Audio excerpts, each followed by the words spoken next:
मित्रहो, महाराष्ट्रात विधानसभा निवडणुकांची घोषणा झाली। विधानसभा निवडणुका 20 नोव्हेंबरला होणार आहेत। 15 ऑक्टोबरला या संदर्भातली घोषणा झाली आणि 20 तारखेला रविवारी भाजपची पहिली 99 जणांची यादी आली। नुकताच हरियाणामध्ये भाजपने हॅट्रिक केली आहे आणि महाराष्ट्रामध्ये महायुतीचं सरकार हे डेंजर झोन मध्ये आहे असं म्हटलं जातंय। पण ते डेंजर झोन मध्ये होतं कधी, जोपर्यंत लाडकी बहीण ही योजना तापत नव्हती तोपर्यंत। मुख्यमंत्री माझी लाडकी बहीण योजना तापली आणि त्यानंतर राज्यातलं चित्र बदलताना दिसतंय। आता मुख्यमंत्री माझी लाडकी बहीण योजना ही मुख्यमंत्र्यांच्या नावाने म्हणजे ती त्या पदाच्या नावाने सर्वांपर्यंत पोहोचली आहे। मग आता भाजपने आपला देवा भाऊ पण ॲक्टिवेट केला, कारण गेल्या काही काळामध्ये देवेंद्र फडणवीस यांना अडगळीत टाकण्याचा एक प्रयत्न हा गल्लीपासून दिल्लीपर्यंत सुरू झाल्याचं दिसत होतं। आता देवेंद्र फडणवीस हे राज्यातलं भाजपचं सगळ्यात मोठं नेतृत्व आहे हे सगळ्यांना म्हणजे त्यांच्या विरोधकांनाही माहिती आहे आणि समर्थकांनाही माहिती आहे। तरी पण देवेंद्र फडणवीस यांना बाजूला काढण्याचं एक षडयंत्र रचलं जात होतं। तर आता संपूर्ण राज्याचं जे काही राजकारण आहे ते भाऊ आणि बहीण यांच्यापर्यंत येऊन ठेपलंय।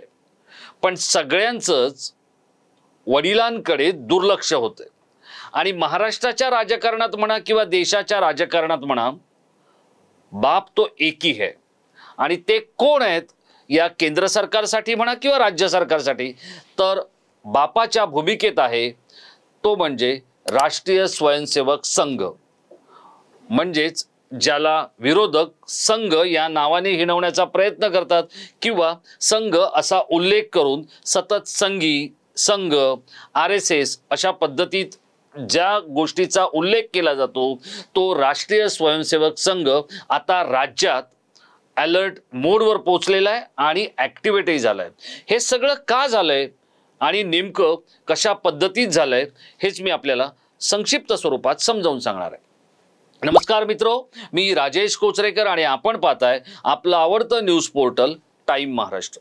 मित्रहो, लोकसभेची निवडणूक आपण जिंकू। आपल्याकडे काय आहे? मोदी आहे।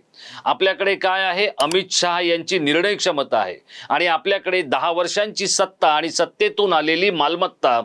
अशा स्वरूपात ही निवडणूक म्हणजे आपण 400 पार जाणारच असं जणू काही भाजपमधल्या मंडळींना वाटू लागलं होतं। आणि त्यातूनच JP नड्डांसारखे नेते जे स्वतःच्या राज्यात फार प्रभावशाली ठरू शकत नाहीत किंवा अगदी डंके के चोट पे निवडून येऊ शकत नाहीत, जसं गडकरी येतात तसं नागपूरमध्ये गडकरींच्या विरोधात माहोल होता, वातावरण होतं, अनेक नेते मंडळी त्यांच्या विरोधात काम करत होती आणि गडकरींनी विकासाची गंगा ही नागपूरमध्ये केंद्र सरकारच्या माध्यमातून आणि राज्य सरकारच्या माध्यमातून ज्या पद्धतीत आणली होती त्यामुळे गडकरींचं कोणी काही बिघडवू शकलं नाही। पण अशी गोष्ट काही मात्र राष्ट्रीय अध्यक्ष असलेल्या जयप्रकाश नड्डा अर्थात JP नड्डा यांच्या बाबतीत नाहीये। तर या JP नड्डांनी एक विधान केलं होतं, ते असं म्हणाले होते की संघाची गरज आता भाजपला पडत नाही, कारण आता भाजप स्वावलंबी झालेलं आहे। मग जर भाजप स्वावलंबी झालेला आहे तर वडिलांच्या भूमिकेत असलेला संघ का विनाकारण रस्त्यावर उतरेल? का आपल्या कार्यकर्त्यांना आणि आपल्या पदाधिकाऱ्यांना कामाला लावेल? मग या सगळ्या गोष्टीचा फटका लोकसभेमध्ये बसलेला आहे आणि मोदी आणि शहा यांचा भाजप थेट 240 वर घसरलेला आहे। म्हणजे 400च्या गोष्टी सुरू केल्या होत्या, 240 वर येऊन थांबलेले आहेत। आता तिथे चंद्राबाबू नायडू आणि नितीश कुमार यांचे 2 ज्या कुबड्या आहेत त्या घेऊन हे केंद्र सरकार काम करतंय। पण अर्थात चंद्राबाबू नायडू यांची काही दुखणी आहेत, नितीश कुमार यांची काही दुखणी आहेत। आता ही दुखणी जोपर्यंत केंद्रातलं सरकार निस्तरू शकतंय तोपर्यंत हे दोन्ही अलटू पलटू राम केंद्र सरकार बरोबर राहतील आणि नंतर ते मोदींनाही गुड बाय करायला मागे पुढे पाहणार नाहीत। मग या सगळ्या गोष्टीतून आता केंद्रातल्या नेते मंडळींना संघ काय करू शकतो किंवा राष्ट्रीय स्वयंसेवक संघाचं जे कार्यकर्त्यांचं मोळ आहे ते काय आहे याची नेमकी प्रचिती आलेली आहे। आणि त्यामुळे हरियाणा गेलं, हरियाणात काँग्रेसचं सरकार आलं, भाजप तिथे पायउतार झालं, अशा स्वरूपाच्या गोष्टी सुरू असताना संघाने तिथे एंट्री केली आणि हरियाणामध्ये संपूर्ण सत्तेची सूत्र ही बघता बघता भाजपकडे आणून दिली। आता राष्ट्रीय स्वयंसेवक संघाचं मुख्यालय कुठे आहे तर ते नागपूरमध्ये आहे आणि राष्ट्रीय स्वयंसेवक संघ हा गेली अनेक वर्ष जरी सत्तेमध्ये भाजपला मदत करत असला, हिंदुत्ववादी पक्षांबरोबर साथ सोबत करत असला, तरी प्रत्यक्ष सत्तेमध्ये संघाचा सहभाग नसतो। पण म्हणून त्यांचे कार्यकर्ते, त्यांचे प्रचारक, त्यांचे संघ कार्यवाह ही जी काही नेते मंडळी किंवा त्यांची जी काही हायरार्की आहे ती काही या सगळ्या मंडळींशी फटकून वागत नाही। पण जेव्हा वडिलांना ते वडील असल्याचंच जर मुलं नाकारत असतील तर मग वडिलांनी आपली भूमिका वठवली तर बिघडलं कुठे? आता महाराष्ट्रात नेमकं तेच होतंय। देवेंद्र फडणवीस हे संघाशी जवळीक असलेले नेते आहेत, नितीन गडकरी हे संघाशी जवळीक असलेले नेते आहेत। या दोन्ही नेत्यांवर संघाचं प्रेम आहे। पण नितीन गडकरींना जेव्हा केंद्रातल्या काही नेते मंडळींचा त्रास व्हायला लागला त्यावेळेला गडकरींसाठी एक खंबीर भूमिका संघाने घेतली। मोदी आणि गडकरी यांच्यामध्ये एक कॉन्फ्लिक्ट किंवा काहीसे मतमतांतर होत असती, ती मतमतांतर होऊ नये याची एक ठाम आणि धोरणात्मक भूमिका 2014लाच म्हणजे जेव्हा सरकार बनलं तेव्हाच ही संघाने घेतली आणि त्याचा फायदा गडकरींना झाला, पर्यायाने देशाला झाला। कारण मोदींच्या जाचापुढे गडकरी मनमोकळं काम करू शकले आणि त्यांनी केलेल्या मोकळेपणाच्या कामामुळे आज देशातले अनेक महत्त्वाकांक्षी प्रकल्प आकाराला आलेले दिसतायत। हां, अर्थात आता अपवाद आहे मुंबई गोवा महामार्गाचा, तो का झाला नाही याची कारण सांगणारा एक वेगळा व्हिडिओ आपण करणार आहोत। पण तूर्त एक गोष्ट इथे स्पष्ट झालेली आहे की आता संघाने हे ठरवलेलं आहे की महाराष्ट्र जे आपलं होमपिच आहे म्हणजे नागपूरमध्ये त्यांचं मुख्यालय आहे संघाचं, मग जर समजा महाराष्ट्र हातातून गेला तर सगळ्यावरच परिणाम होऊ शकतोय। मग त्यामुळे आता संघ ऍक्टिव्हेट झालाय आणि संघाचं लाडकं कोण आहे तर देवेंद्र फडणवीस। मध्यंतरी देवेंद्र फडणवीस यांना मी देवेंद्र फडणवीसांचा काही फौजे देवेंद्र किंवा टीम देवेंद्रचा सदस्य नाही, पण शरद पवारांनंतर महाराष्ट्र नीट समजून घेऊन प्रशासकीय कामकाज करण्याची क्षमता ही देवेंद्र फडणवीसांमध्ये वादातीत आहे आणि बहुधा हे संघाला कळून चुकलंय। पण याच देवेंद्रजींचं दुर्लक्ष संघाच्या काही गोष्टी, आता संघाला ठाण्यामध्ये एक कॅन्सरचं रुग्णालय बनवायचं होतं, मुख्यमंत्र्यांच्या जवळ असलेल्या एका बांधकाम व्यावसायिकाने त्याच्यामध्ये लक्ष घातलं, पण त्याच वेळेस थोड्या वेळात त्याच्या दुर्लक्षही केलं आणि संघाला मनस्ताप होईल अशी गोष्टही तिथे झाली। अजून त्या हॉस्पिटलच्या बाबतीत ज्या गोष्टी जितक्या सहजगत्या व्हायला हव्या तितक्या होत नाहीयेत, ही गोष्ट पण संघाच्या नजरेच्या टप्प्यातून चुकलेली नाहीये।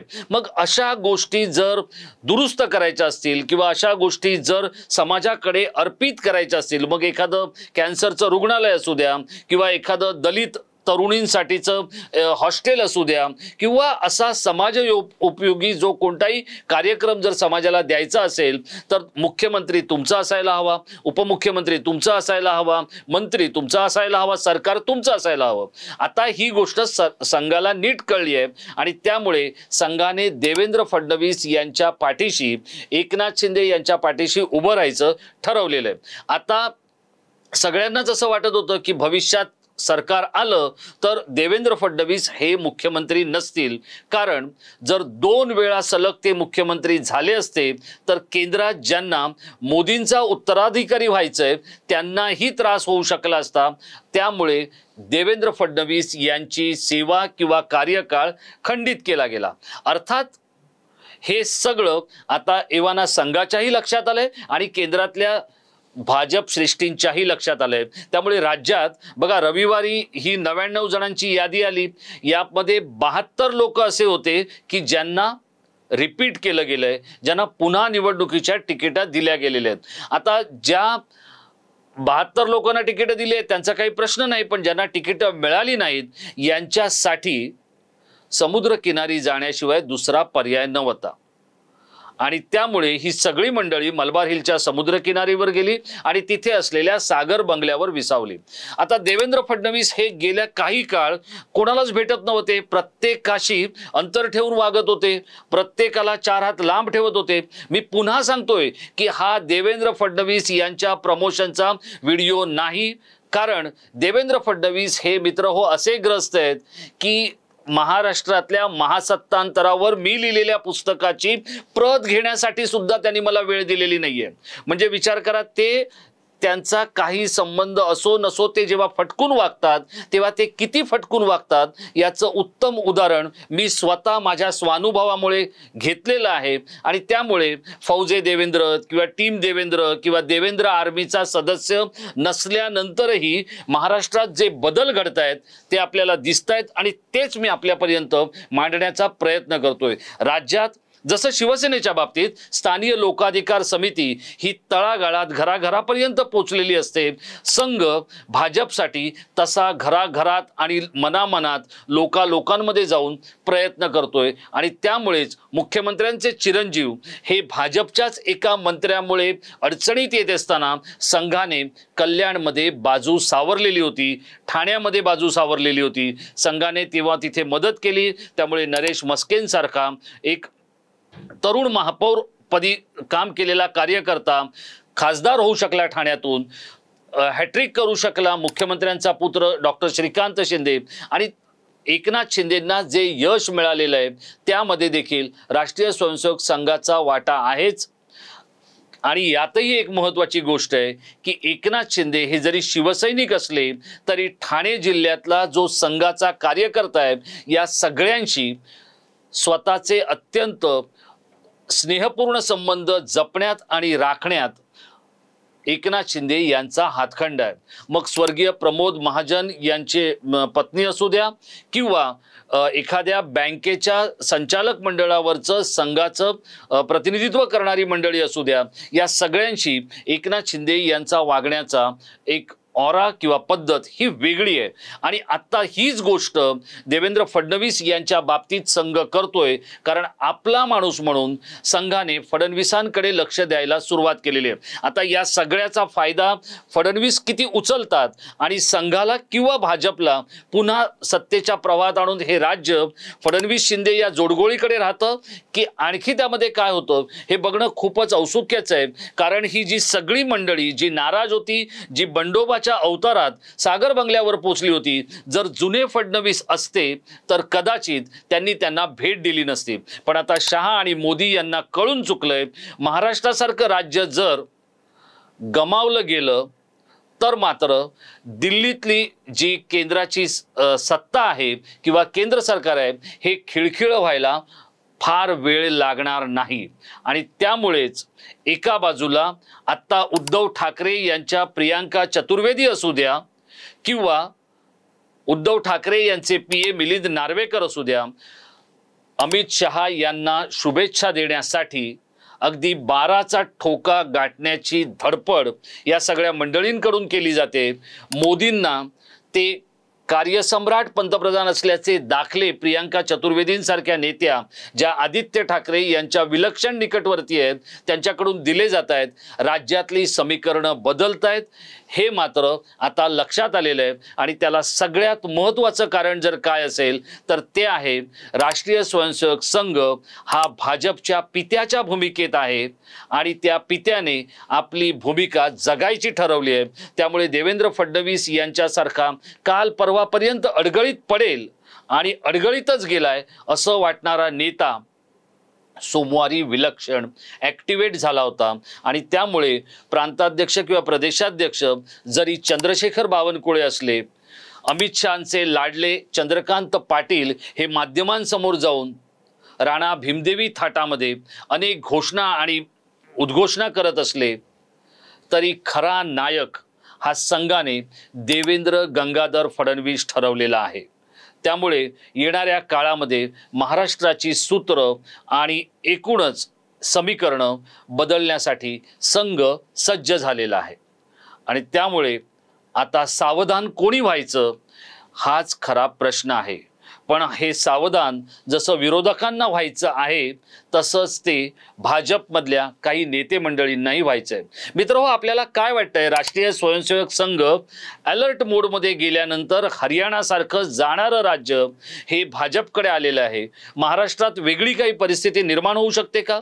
राष्ट्रीय स्वयंसेवक संघ हा महाराष्ट्राच्या आणि देशातला एक्स फॅक्टर ठरू शकतो का?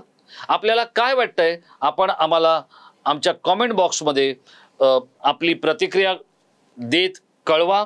आणि संघाचं ॲक्टिवेट होणं किंवा संघाचं प्रत्यक्ष नव्हे पण अप्रत्यक्षपणे महाराष्ट्र किंवा देश, विशेषतः हिंदू वोट बँक ढवळून काढणं हे भाजपसाठी फलदायी ठरेल का? नड्डांना जरी संघाची गरज वाटली नाही तरी नड्डांसारख्या अनेकांना राजकीय खड्डा दाखवण्याची संघाची क्षमता आहे, हे आपल्याला पटतंय का? पटत असेल तर आपण आपले जे काही मत आहे ते आमच्या इनबॉक्समध्ये व्यक्त करा। आणि असेच काही माहितीपूर्ण, थेट, अचूक आणि ताज्या घडामोडींनी भरलेले व्हिडिओ पाहण्यासाठी आपण टाइम महाराष्ट्राला सबस्क्राईब करा। मित्रहो, महाराष्ट्राच्या राजकारणात घडणारी कोणतीही गोष्ट ही आपण अगदी त्या पक्षाच्या किंवा त्या संघटनेच्या कलाने आणि बाजूने न जाता तटस्थपणे आपल्यापर्यंत पोहोचविण्याचा प्रयत्न करतोय। मित्रहो, आपल्याला असं वाटतं का महाराष्ट्राच्या राजकारणात एक नवी उभारी घेण्याची संधी ही राष्ट्रीय स्वयंसेवक संघामुळे देवेंद्र फडणवीसांना मिळते? आपण आवर्जून आपलं मत आम्हाला कळवा।